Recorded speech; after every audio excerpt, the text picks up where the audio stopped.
नमस्कार। स्वर्णिम मध्य प्रदेश और छत्तीसगढ़ में आपका स्वागत है। मैं हूं आपके साथ पल्लवी सिंह। छत्तीसगढ़ से खबरों की ओर बढ़ेंगे, जहां मुख्यमंत्री भूपेश बघेल ने केंद्र की बीजेपी सरकार पर जमकर हमला बोला है।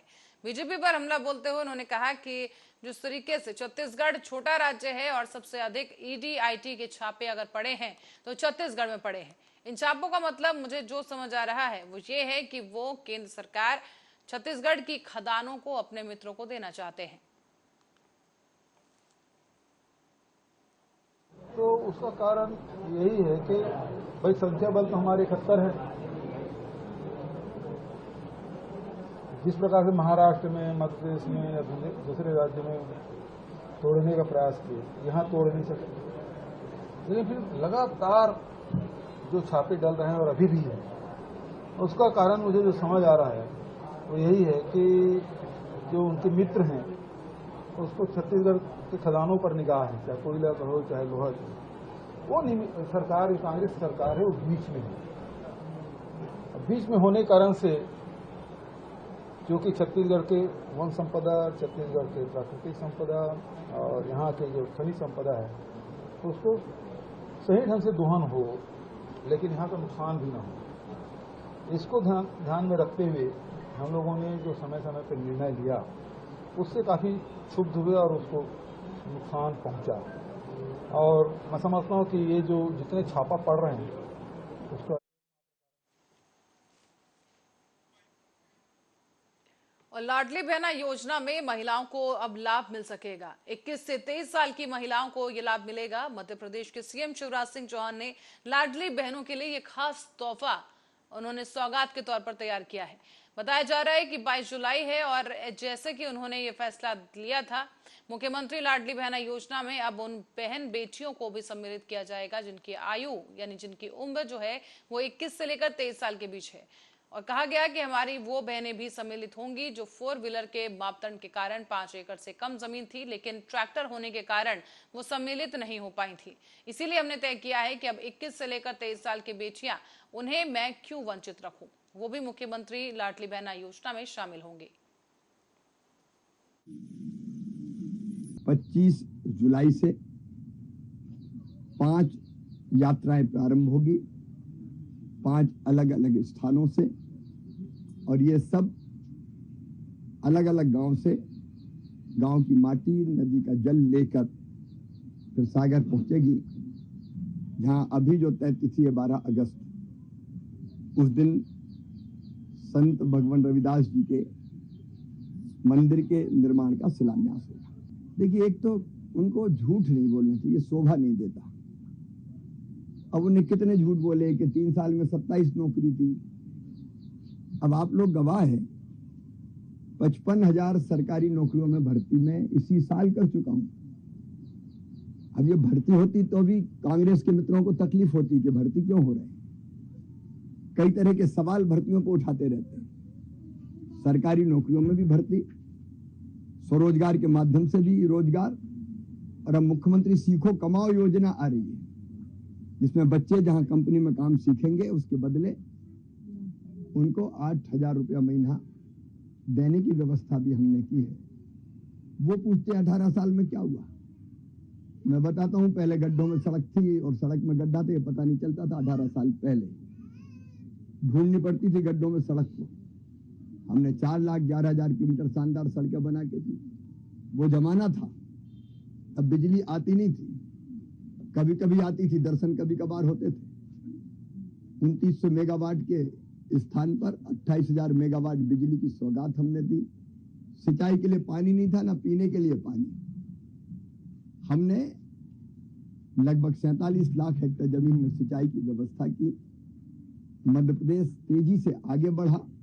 अगर मैं उपलब्धियां गिनाऊंगा तो अनेकों हैं, लेकिन दूसरी तरफ जनता की जिंदगी बेहतर बनाने के जो प्रयास हुए हैं, अब बेटियों को लाडली लक्ष्मी कौन ने बनाया?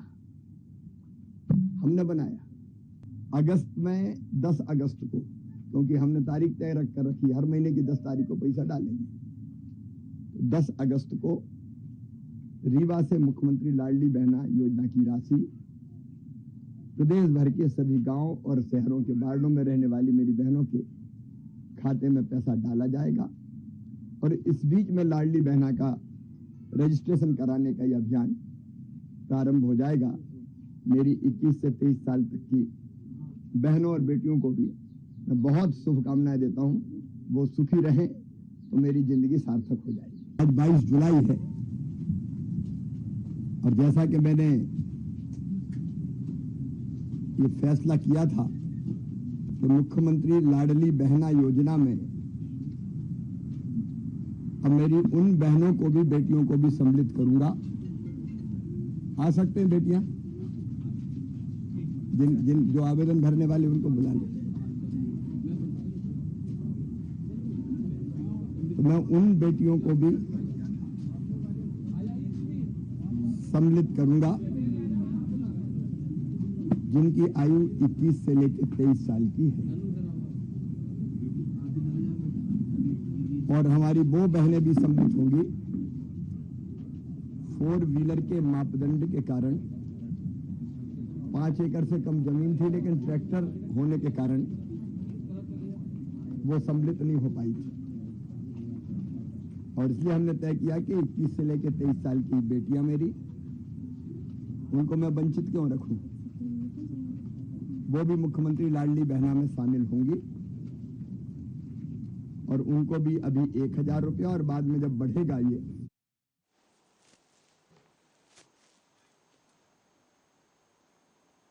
खबर अब छत्तीसगढ़ के सरगुजा जिले से है, जहां पर पंचायत लखनपुर के शासकीय हाई स्कूल 9वीं कक्षा के अगमसी के करीब 46 छात्रों और कटिंडा के 17 छात्राओं को निःशुल्क सरस्वती साइकिल वितरण योजना के तहत साइकिल प्राप्त हुई है। इस कार्यक्रम में मुख्य अतिथि प्रदेश कांग्रेस प्रतिनिधि विक्रमादित्य सिंह देव और लखनपुर जनपद के उपाध्यक्ष और शिक्षा स्थायी समिति के अध्यक्ष अमित सिंह देव भी शामिल रहे।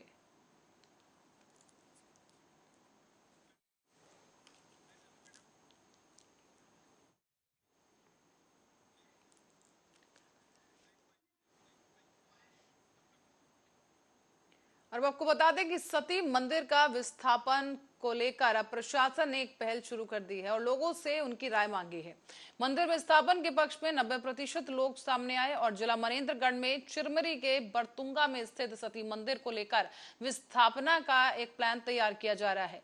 बता दें आपको कि इस विस्थापना को लेकर SECL प्रबंधन और प्रशासन की टीम ने एक सराहनीय पहल शुरू कर दी है, जिसको लेकर अब आम जनता से उनकी राय पूछी जा रही है। बैठक में यहां पर जब बैठक की गई तो 90% से अधिक लोग सती माता मंदिर के विस्थापन के पक्ष में अपना विचार रखते हुए नजर आए। अब देखने वाली बात यह होगी कि आखिर SECL और जिला प्रशासन की टीम सती मंदिर को कब और कहां स्थापित करती है। हाईकोर्ट में जाने के बाद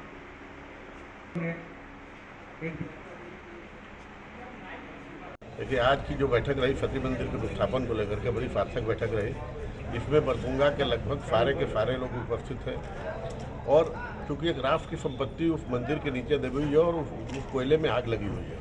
3 नंबर सीम है, 3 नंबर सीम में पूरे चिरमिरी वासियों को मालूम है कि आग लगी हुई है। अगर उसका विस्थापन नहीं किया गया तो स्वतः आने वाले कुछ बरसों में जल करके राख हो जाएगा और फेस उसका मिट जाएगा। इसलिए हम लोग सब लोग चाहते हैं उसका विस्थापन हो और उसको अच्छी तरीके से संरक्षित कर एक भव्य मंदिर के रूप में चिरमिरी वासियों को समर्पित किया जाए। विस्थापन लेकर कुछ लोग विरोध कर रहे थे, क्या कहेंगे इस पर? लेकिन जो विरोध कर रहे थे वो बरतुंगा वासी नहीं थे। इस विषय में मैं इतना ही कहना चाहूँगा कि मोस्ट ऑफ द 90% लोगों ने विस्थापन के लिए एग्री हुए। 10% लोगों का अभी भी थोड़ा कंसेप्ट क्लियर नहीं है, क्योंकि राष्ट्रीय हित जो है वो हमेशा आगे रहना चाहिए, वो सर्वोपरि होना चाहिए। उसमें जो भी है उनके अभी समझ से बाहर है कि टेक्निकली समझ नहीं पा रहे हो कि मंदिर वैसा भी छोड़ देंगे तो नीचे में जो आग लगी है वो एक दिन मंदिर को ध्वस्त कर देगी। उसको बचाने हेतु बाकी सभी लोगों ने, सभी नागरिकों ने भरसक प्रयास किया। उन्होंने अपनी बातें रखी, उनके जो सुझाव थे मंदिर को विस्थापित करने की जगह लेके वो सुझाव पर अमल किया गया। इस विषय में कास्ट माइंस एरिया में एक सती मंदिर स्थित है। इस पर अलग तकनीकी रिपोर्ट हमारे पास है और आर्कियोलॉजिकल रिपोर्ट भी हमारे पास है और हमारे पास एक प्रस्ताव आया हुआ था कि इसको विस्थापित किया।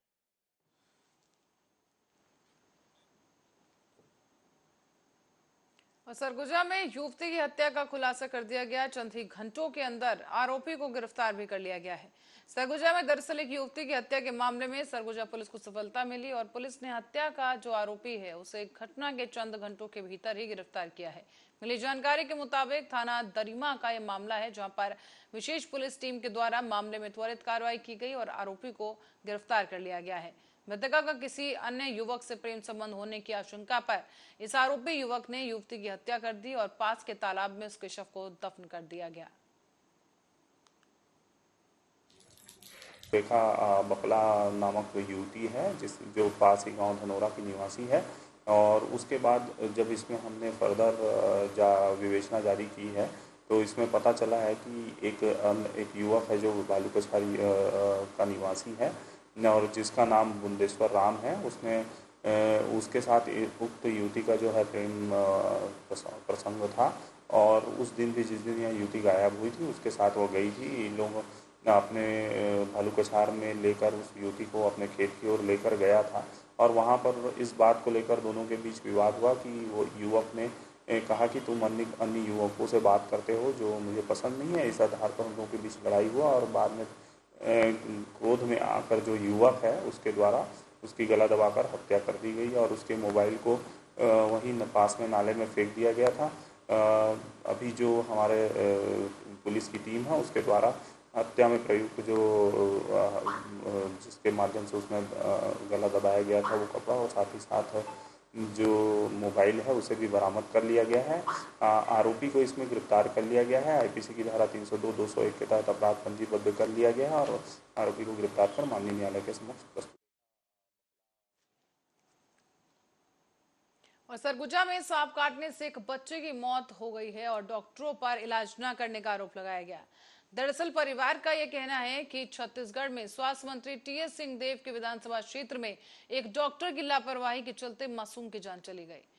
परिवार वालों ने आरोप लगाया है कि डॉक्टर के द्वारा प्राथमिक स्वास्थ्य केंद्र में कुन्नी में सांप के काटने की वजह से एक बच्चा गंभीर हो गया। उसको इलाज के बिना ही लखनपुर सामुदायिक स्वास्थ्य केंद्र रेफर कर दिया गया, जहां पर उसकी मौत हो गई है। इसके बाद परिजनों ने प्राथमिक स्वास्थ्य केंद्र के सामने बच्चे के शव को रखकर विरोध प्रदर्शन किया। मैं सुनने में आया, मेरे लगभग 11 बजे किसी फ़ोन से माध्यम से मेरे को सूचना मिला कि किसी को सांप काट दिया है और उसको लखनपुर रिफ़र कर दिए हैं। वहाँ जाने का मृत घोषित कर दिए गए, जबकि यहाँ का डॉक्टर बहुत लापरवाह है और जो अंदर भी लेके नहीं गया, बाहर से उसको रिफ़र कर दिया गया। कौन सी जगह है ये? कुन्नी हॉस्पिटल। और यहाँ का जो एक क्या बोलते हैं उसका जो ब्लड चेक करता है उसको डॉक्टर बना के भेजे थे और डॉक्टर अंदर से फ़ोन में बात कर रहे थे कि बोले कि हाँ रिफ़र कर दो। इन लोग का आगे से पुर्जा बना के रखते हैं, कोई पेशेंट आए जो इसी भी रहे सबको लखनपुर रिफ़र कर दो। यहाँ मैं सुनने बिस्तर में चाय दे सुबह 5 बजे देखे लड़का हर उठीस तो उठाई समूला, फिर रैंक के बाहर निकल गई, फिर बाइक में लाने। हाँ तो फिर ये जग नहीं देखी डॉक्टर मन सीधा बहरी ले रिफर कर दही, निकलबे नहीं करीन डॉक्टर में। बच्चा ठीक बिल्कुल अपने में सुधार करेंगे। सुधार की गुंजाइश देखिए हर जगह रहती है। मैं ये नहीं बोलूँगा कि भाई मैं बहुत बड़ा डॉक्टर हूँ। मैं एक प्राथमिक स्वास्थ्य केंद्र में काम करता हूँ। बहुत ज़्यादा अपने पास में सीमित संसाधन है जो PHC लेवल में होने चाहिए। कोशिश करेंगे हम कि दोबारा से इस तरीके का हमारे तरफ से भी कोई गलती ना हो और किसी को इस प्रकार की असुविधा ना झेलनी पड़े। जो बेहतरी का देखिए विकल्प हर किसी के पास में रहता है, कोई 100% नहीं होता है। हम भी 100% नहीं है, बनने की कोशिश तो कर ही सकते हैं। और दतिया की ओर रुख करेंगे, जहां निर्वाचन सूची में नाम शामिल करने के लिए तैयारियां शुरू हो चुकी हैं। 2 अगस्त से निर्वाचन सूची नाम होंगे जहां पर शामिल होंगे नाम, और दतिया जिला प्रशासन और पुलिस प्रशासन ने निर्वाचन आयोग के निर्देशों के अनुरूप वोट करने योग्य सभी लोगों के नाम निर्वाचन सूची में शामिल करने के लिए तैयारियां शुरू की हैं। इसी के साथ ही 2 अगस्त से प्रक्रिया शुरू की जाएगी, जिसमें 18 साल की आयु पूर्ण कर चुके लोगों को शामिल किया जाएगा। इसके लिए BLO के साथ साथ निर्वाचन से जुड़े वरिष्ठ अधिकारी मॉनिटरिंग कार्य देखेंगे। और कलेक्टर संदीप माकिन ने बताया है कि जिन पात्र लोगों की उम्र 1 अक्टूबर 2023 को 18 पूरी हो चुकी है, यानी 18 साल के वो हो चुके हैं, उनके नाम आवश्यक रूप से जोड़े जाएंगे। जहाँ तक भारत निर्वाचन आयोग की मंशा है वो ये है कि चुनाव वाले दिन कोई भी किसी भी प्रकार का कोई ऐसा व्यक्ति जो चुनाव के लिए पात्र है एज के वाइज, तो वो छूटना चाहिए। साथ ही ऐसे व्यक्ति जिनकी मृत्यु हो गई, या ऐसी बेटियां जो ब्याह के बाहर चली गई, या ऐसी बहुएं जो ब्याह के आ गई, इस तरह के सारे केसेस को भारत निर्वाचन आयोग चाहता है कि उनका नाम शुद्धिकरण हो जाए, वहाँ की जगह यहाँ हो जाए, डिसीज ने उनका कट जाए। जो 18 साल के 1 अक्टूबर 2023 को हो रहे हैं चुनाव के पहले, उनके नाम भी इसमें जुड़ जाए। तो एक ये पुनरीक्षण होना है, और इस पुनरीक्षण के लिए हमने ड्यूटी लगा दी है, और 2 तारीख से 2 अगस्त से इस प्रारंभ होगा। सर, प्रशासन की कितनी टीमें इसमें बनी हैं और कैसे कार्य करेंगी ये टीम? ये BLO वार होना बेसिकली, तो BLO। और दतिया में कुशवाहा समाज के गरीब किसानों ने दतिया कलेक्ट्रेट में पहुंचकर घेराव किया है। धरना प्रदर्शन भी किया गया और अपनी मांगों को लेकर डिप्टी कलेक्टर भूमिजा सक्सेना को कलेक्टर के नाम ज्ञापन सौंप दिया है। दतिया जिला प्रशासन के पटवारी, राजस्व निरीक्षक, तहसीलदार आए, जिस दिन JCB मशीन लेकर किसान देवी सिंह, हरिदास नारायण, कामता प्रसाद और राजू कुशवाहा की पुश्तैनी जमीन पर उसी सरकारी जमीन बताकर कब्जा करने की कोशिश की गई। साथ ही उनके साथ कुछ भूमाफिया भी शामिल रहे, जबकि 20 बीघा जमीन पर वो कई दशकों से काबिज हैं। लेकिन भूमाफिया के इशारे पर दतिया जिला प्रशासन 2 दिन से उनकी 20 बीघा जमीन पर JCB मशीन लेकर उनकी खड़ी हुई फसल को नष्ट कर रहा है। उन्होंने इस उत्पीड़न को रोकने की कलेक्टर से मांग की है। साथ ही चेतावनी दी गई कि इसे लेकर भविष्य में किसी भी बड़े आंदोलन से वो पीछे नहीं हटेंगे। अभी हम आज ज्ञापन देने आए। हमारे दतिया जिले के बाईपास इंदरगढ़ रोड है, वहाँ पर भांडे रोड भी लगता है उधर से, और लाल खदान के पास में झिरका बाग है, वहाँ पे हमारे देव सिंह कुशवाहा, राजू कुशवाहा, हरिप्रसाद, ये 5 परिवार रहते हैं। 5 परिवार की संयुक्त भूमि है 20 बीघा। इनके पास में आज से 4-5 दिन पहले अचानक एक JCB आई और उनका कहना था कि हम इनके संग में RI पटवारी हैं। अभी हम आज ज्ञापन देने आए हैं हमारे दतिया जिले के बाईपास।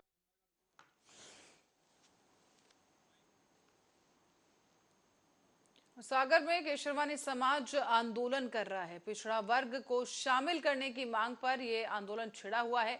दरअसल आपको बता दें कि सागर में लंबे समय से चली आ रही केशरवानी समाज को पिछड़ा वर्ग में शामिल करने की मांग को लेकर समाज के पदाधिकारियों और समाज के वरिष्ठ लोगों ने समाज के घरों पर पोस्टर चिपकाकर भारतीय जनता पार्टी सरकार से समाज को पिछड़ा वर्ग में करने के लिए आंदोलन चलाया है। साथ ही समाज के लोगों ने बताया है कि आंदोलन पूरे प्रदेश में किया जाएगा। केशरवानी समाज के द्वारा आंदोलन चलाया जा रहा है, जिसकी शुरुआत सागर से हो चुकी है। समाज जो है मध्य प्रदेश के 32 विधानसभा क्षेत्रों में अपना प्रभाव रखती है। इस बार पूरी समाज ने तय किया है कि ये अंतिम लड़ाई हम लोग लड़ रहे हैं। चुनाव के पूर्व अगर ये निर्णय सरकार ने नहीं किया, ये सोती हुई सरकार नहीं जागी, तो हम लोग सारी समाज के लोग 32 विधानसभा क्षेत्रों में कांग्रेस पार्टी के साथ खड़े रहने के लिए संकल्पित होंगे और मजबूर होंगे। ये पूरी प्रदेश की समाज ने तय कर रखा है। उसी के तारतम्य में आज चरणबद्ध आंदोलन के रूप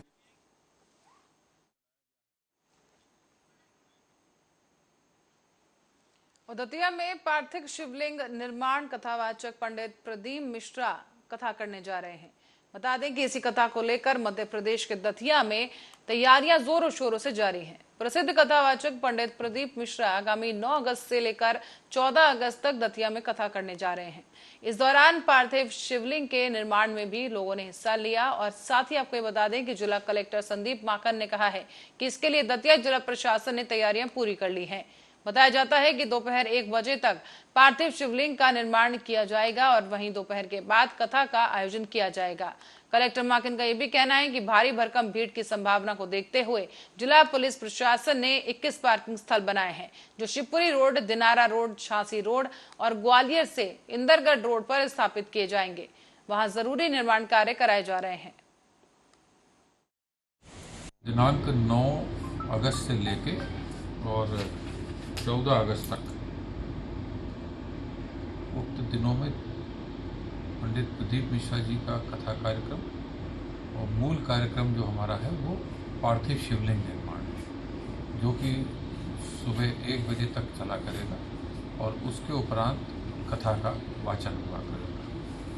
तो हर वर्ष ही लगभग होता रहा है ये, और इस वर्ष होगा इन दिनों। इसके लिए अपार जनसमूह एकत्रित होता है और लॉ एंड ऑर्डर के दृष्टिगत रखते हुए एसपी साहब और उनकी टीम ने कुल 21 स्थानों का चयन किया जो रास्ते शिवपुरी दिनारा होते हुए आ रहे हैं, या झांसी से होते हुए आ रहे हैं, या ग्वालियर से होते आ रहे हैं, या सेवड़ा इंदरगढ़ से आ रहे हैं।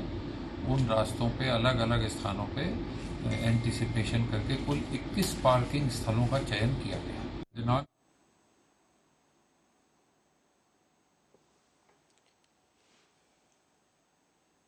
शिवपुरी की ओर रुख करेंगे, जहां सरकारी जमीन पर अतिक्रमण किया जा रहा है और कुछ दबंगों पर दलित परिवार को पीटने का आरोप सामने आया। दरअसल आपको बता दें, शिवपुरी जिले के बामोरल कला थाना क्षेत्र में रिजौदे गांव में सरकारी जमीन पर बुआई करने को लेकर दबंगों ने दलित परिवार के लोगों पर हमला बोल दिया है। इस हमले में दलित परिवार की महिलाओं समेत 4 लोग घायल हुए हैं और बामोर कला थाना पुलिस ने 4 लोगों के खिलाफ मारपीट और हरिजन एक्ट की धाराओं में मामला पंजीबद्ध कर मामले की जांच शुरू कर दी है। सर जी, हमने कल तिली बेदाई थी, जिनने पहला कदाई कहीं बेलो और तो जब पहला हमको खेता तो हमारे पुराने दादा ने दाओ जो कौन से जे कराते अब भवन 10-12 साल से, और ऐसे जे हमने तिली बेदाई जे आए तो कौन आया बालू याद अब तो नहीं आते, वे तो काल डंडू बेर के भागे हैं और कही के हम तुम्हें चोरी को इल्जाम लगाए तो दुकान फैला के डाल दी पूरे में, और ऐसे हमें मारेंगे मुँह में तो एक लट दाओ मुँह बेहोश कर दे, 2 जन आते, एक आगे से दाओ एक पीछे से दाओ। दिन से मुँह तो एक लट को पता है, दूसरी लट को मुँह नहीं पता, जब को लज्जा दई थे जनों के लगी को लज्जा की 10 बजे से खून बेच दे तो 12-1 बजे थे। तो आप अभी थाने में आई हो, आपकी रिपोर्ट हो गई है?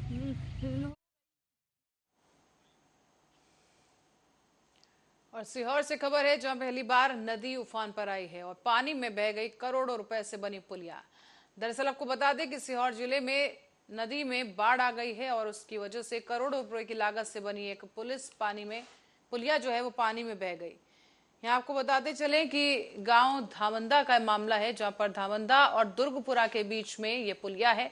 ग्रामीणों ने कहा है कि सड़क में पूरी तरीके से घटिया सामग्री का उपयोग किया गया था, इसीलिए सड़क का निर्माण ब्रिज गोपाल कंपनी के द्वारा किया गया। और ग्रामीणों का यह भी आरोप है कि जब से सड़क का निर्माण हो रहा है उस समय इसमें मिट्टी डाली जा रही थी, यहाँ तक कि सड़क की साइड में भी मिट्टी भरी गई और पहली बार नदी उफान पर आई और पुलिया बह गई। बताया जा रहा है कि पूरा मामला इछावर क्षेत्र के वर्तमान विधायक और पूर्व राजस्व मंत्री करण सिंह वर्मा के गृह विधानसभा क्षेत्र का है।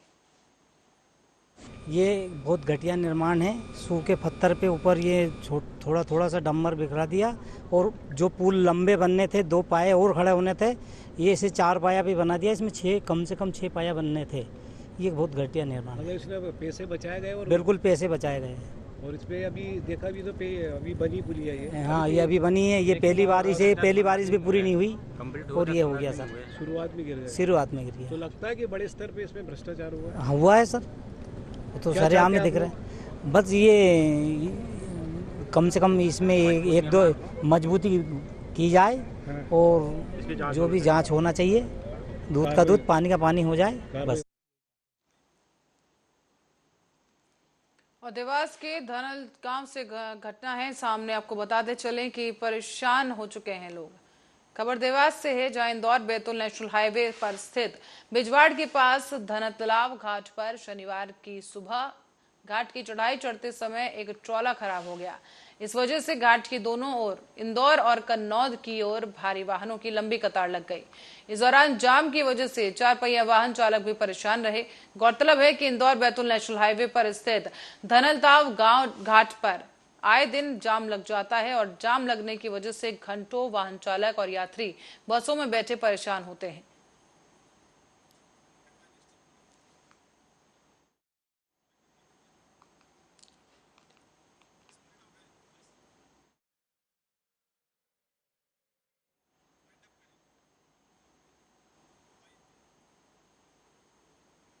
स्वर्णिम मध्य प्रदेश और छत्तीसगढ़ में फिलहाल के लिए मेरे साथ इतना ही। देश दुनिया की तमाम खबरों के लिए देखते रहिए आर्या न्यूज।